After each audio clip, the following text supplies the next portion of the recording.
Hi there, I'm Lena Anani, and you're listening to She Wrote a Book, where I interview amazing women from all over the world who also happen to be published authors. I created this show to educate, entertain, and inspire you to be the voice you want to hear in the world. Did you know this episode comes with a free gift? It's a webinar for aspiring authors who want to learn my insider secrets on writing and publishing books. You can access this free training instantly at SheWroteABook.com/bonus. Now let's get started. You are listening to episode number 13 of She Wrote a Book, and today I'm interviewing Nicole Fende, author of the book How to Be a Finance Rockstar, the small business owner's ticket to multi-platinum profits. Trying to build and run a profitable business without finance is like a rock band trying to perform without electric guitars. The book provides the resources and knowledge every entrepreneur needs to rock their profits and have fun doing it. Nicole Fende, aka the Numbers Whisperer, tames your financial fears and delivers practical advice to boost your bottom line. An investment banker who attained chief financial officer status before age 30, Nicole also plays a mean air guitar. Again, her book is called How to Be a Finance Rockstar, the small business owner's ticket to multi-platinum profits. You can find the link to purchase her book in our show notes for this episode at SheWroteABook.com/13. So, Nicole, it's such a pleasure to have you as a guest. I'm really excited to learn more about your book and what exactly a finance rock star is. But before we dive into that, can you tell me a little bit about why you decided to write this book? What made you want to do it? Absolutely. And I have to say, I'm thrilled I'm number 13. That's my lucky number. You know what? That's my lucky number too. And I just had a feeling. I'm like, oh, Nicole's number 13. I wonder if we're going to connect or, Yes. if we're going to click. So, yeah, perfect. Awesome. So what inspired me to write a book? I've been doing consulting with small businesses, creatives, consultants, freelancers for a number of years, and I kept hearing the same questions. And I realized I can't clone myself as much as I love sci-fi. And I wanted to be able to reach more people and help more people. And that's why I decided to write the book. Okay, so like people have been reading your book, and what's been the most common feedback that you've received? The top one, which I love, is I can't believe I actually enjoyed reading a book about numbers. Hey, that's awesome. That is really cool. I laughed out loud, and just because getting past that first barrier of even thinking about the numbers can be huge. It can feel insurmountable. So that, I love that feedback. And then quickly on the heels of that is, wow, I finally understand what I need to do day to day to make the money I want to make in my life. I love hearing that. That's so cool. It's incredible that someone can walk away having a day-to-day plan just from reading your book. That's awesome. So what exactly is a finance rock star? Well, I realized that if I just called this the book about finances or some other equally dry name, no one would pick it up. But everybody wants to be a rock star. You know, the Guitar Hero, I mean, you see people who are age 10 to age 100 or practically will get sucked into Guitar Hero and similar types of games. So I thought, this is something everyone can relate to. And the idea is you rock the stage, why not rock the profits? And it has a built-in analogy because the book is filled with real life examples of famous musicians through the decades and how you can compare and draw these analogies that bring to life something most people consider a very boring topic. That's really cool that you were able to kind of put these two worlds together and have and communicate numbers and finance in a way that's like poppy and fun, And I almost wonder, is your book catered to people who are working towards the spotlight, or is it anyone in general? It doesn't have to be. It's really, the goal was really people who are more right brain. Because despite being a very left brain person, I'm also right brain and creative. And what I found is that was the biggest underserved market, is creative people, right brain people, the same kind of people you're talking to. They often were the ones who would struggle on the financial end and also feel they were being talked down to or looked past and ended up not having the tools they needed. So that was the goal, was something they could relate to, something that screamed, this is going to be fun. This is not going to bore you to tears. This is not numbers as usual and business as usual. And music is big business. There's a lot of money in music. So it makes sense when you look behind the curtain in the music industry, there's huge money to be made when you look at who's successful and how. That's so true. It's very, very true. So, what would you say was the biggest roadblock or obstacle that a right-brained creative had when it came to money or finances? Fear and shame. A lot of creatives have a lot of fear around numbers, and they have well, I'm embarrassed. I don't want to, I can't tell you how many clients when I first start working with them say, I'm kind of embarrassed. I'm like, you know what? Don't be embarrassed. Whatever has happened, whatever is in the past is just information. It's just data. We're going to look at it only so we can make a plan to move forward.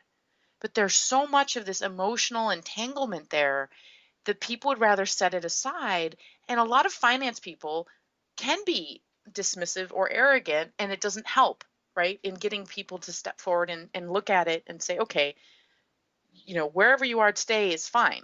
We just want to build the foundation for you to get where you want to go. Okay, and so when you say embarrassed, are you talking about like they're embarrassed of their finances? They're embarrassed to show their money history? They're embarrassed of their money history. They're embarrassed of how much they're not making or how little they are making. They're ashamed they haven't looked at their numbers. They're embarrassed they don't know what to do with their numbers. They just don't even want to look. They're embarrassed. I've had clients who are like, I haven't looked at my numbers since last tax season. Even then, I just handed it to an accountant to do my taxes. And I'm embarrassed. Oh my gosh. Yeah, Yeah. I hear that a lot. And I say, you know what? That's okay. Today's a new day. Today is a new day. But there's that, I keep hearing that over and over again. So starting with, okay, let's deal with the fear.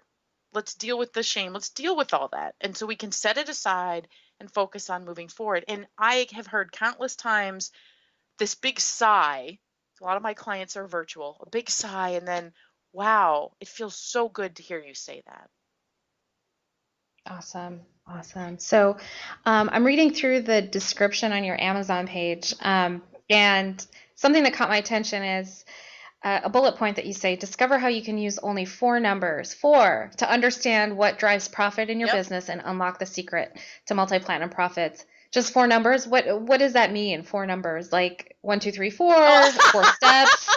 I mean, like as in after you get through starting in the second chapter of the book, it talks about what are these 4 numbers, because meaning let's talk about one of them. One of them is one of the 4 numbers is what do you want to earn in a year? And I don't mean revenue. I mean, what do you want to put in your pocket every month as if you're paying yourself a salary?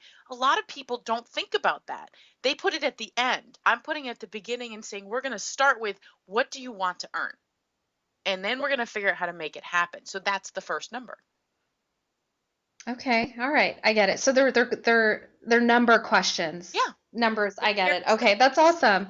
So everyone would know the answer. These numbers are not complicated numbers. Like if you don't know what you need to earn, then one thing I do with my clients is I have a spreadsheet that I give to them. Like, okay, I'll help you do a budget. It's not my primary thing isn't personal budgeting. However, I have a spreadsheet. If there's listeners here who really want that, email me or ping me on social media. I'll send it to you. It's free. Awesome. I mean, it's getting that number, because so many people say, well, I don't know what I want to make. Well, that's kind of like planning a trip and saying, well, I don't know where I want to go. You don't know where you'll end up. I mean, right, exactly. I don't know what kind of musician put it in the rock star world. I don't know what kind of music I want to play. Well, it's kind of hard to get famous in music if you don't have some idea of at least an instrument or a genre, right? Right. You got to start somewhere, and you got to know where you're going. Right. Perfect. So when you started your book, what did you know you were going to self-publish, or did you decide to, or were you originally thinking about doing traditional publishing? I was very open. I'm a big believer in viewing all your options and making as an objective a decision as possible. I think you and I talked about before the interview. I work with a professional developmental editor because I'm not our writing was not my top thing. And so as I was working through with her, and she's done both self-published and traditional publishing work. So she has, and she said, I think you could get this traditionally published. However, when you look at it for what I wanted to do, traditional publishing has a much longer tail. You give up a lot more of the profit and you give up control. And this is an important consideration for people, is you may be giving up some of your intellectual property. To me, the book was a piece of my overall business. I use it in a lot of different ways. I didn't want to give that up. And I wanted something where if you plan, my book was generating a net profit in less than a year. So my book is a moneymaker. It's, a lot of people talk about it's a, money pit. Mine's a moneymaker. So I looked at both options and said, okay, it's a little bit harder to self-publish up front, but I believe the back end more than pays for it. Absolutely. I agree with that 100%. I'm big on self-publishing. I'm not a big fan of trying to go to a company and try and convincing them to publish my book and then having them, say what to do and what not to do. It's like, well, this is my creative outlet. I'm doing this because I want to get my words out in the way I want to do it authentically, and I want to get them in the hands of the right people as soon as possible versus waiting around, for a big book deal. But I mean, to each his own. And but yeah, self-published. I'm really glad you went in that direction, and I'm really glad that you saw the value of it. So speaking of self-publishing, what do you think was the biggest challenge that you faced? Complete lack of knowledge of how self-publishing works. I mean, Yeah. I when I started, I was a babe in the woods, and Mhm. however, to me that's okay because it was a chance to learn and grow. I love that. And I also got a team of, I found people who knew things, like my developmental editor, for example, or my illustrator, or I had beta readers. And you start finding people who can offset the things that you aren't strong in, because you can't know everything. You can't. Right. And so you find, where are my weakest points, and those are the ones you want to focus your money on, because you want to have a budget. I'm a big believer. I actually have a workbook now, how to profit from self-publishing like a badass bounty hunter. Awesome. Yeah, and it's all about, how do you set up the financial end so you Mhm. can make money, and you focus on the things that you need help with. Don't think you have to reinvent the wheel. Yeah. So you mentioned a developmental editor. For the benefit of the listener, can you explain what that is? Okay, I'll explain my understanding. Again, you might have a better articulation, but for me, my developmental editor is someone who, when you sit down, you have your idea for your book, you have a general outline, you have the basic content. At least in my case, I had all that, but I needed a structure. I needed to make sure that it flowed, that you can have the right content, but if it's not in an order that makes sense to the reader, someone who really helps you develop it from kind of this infant to a viable book, right? And helps you bring it along. For example, one thing she did was, I had the idea of being a finance rock star, but I hadn't really carried that theme through as deeply as I ended up doing. And she kept pushing me, saying, Nicole, if you're going to have a theme, go all out. Don't do it halfway. So things, big picture items, as well as, I'm working on my second book with her, which will come out in January. And that has a fictional component. It's business, but a fictional component. And so part of her job there is making sure the story arc makes sense, and that, Mhm. because Right. an editor who's just looking at your grammar structure, you're not paying them to look at the big picture or the arc or the through line. Right. Right. Awesome. Thank you. Thanks for explaining that. So what do you love most about being an author?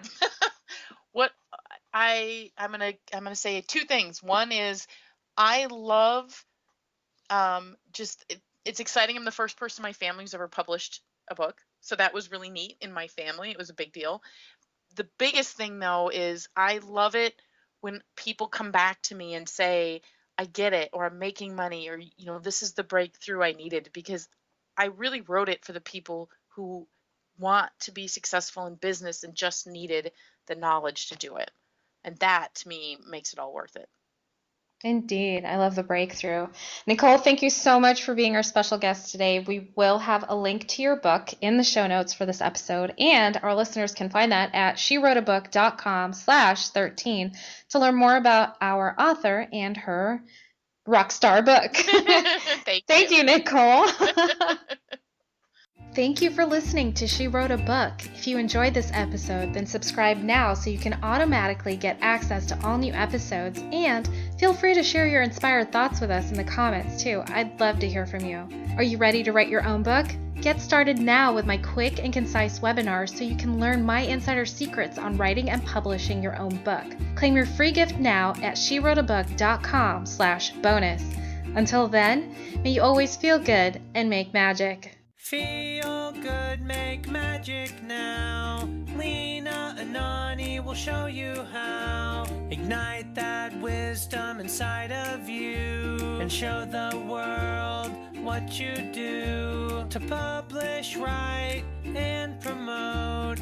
Learn the best way to go. OMG, do it now. Lena, Anani will show you how.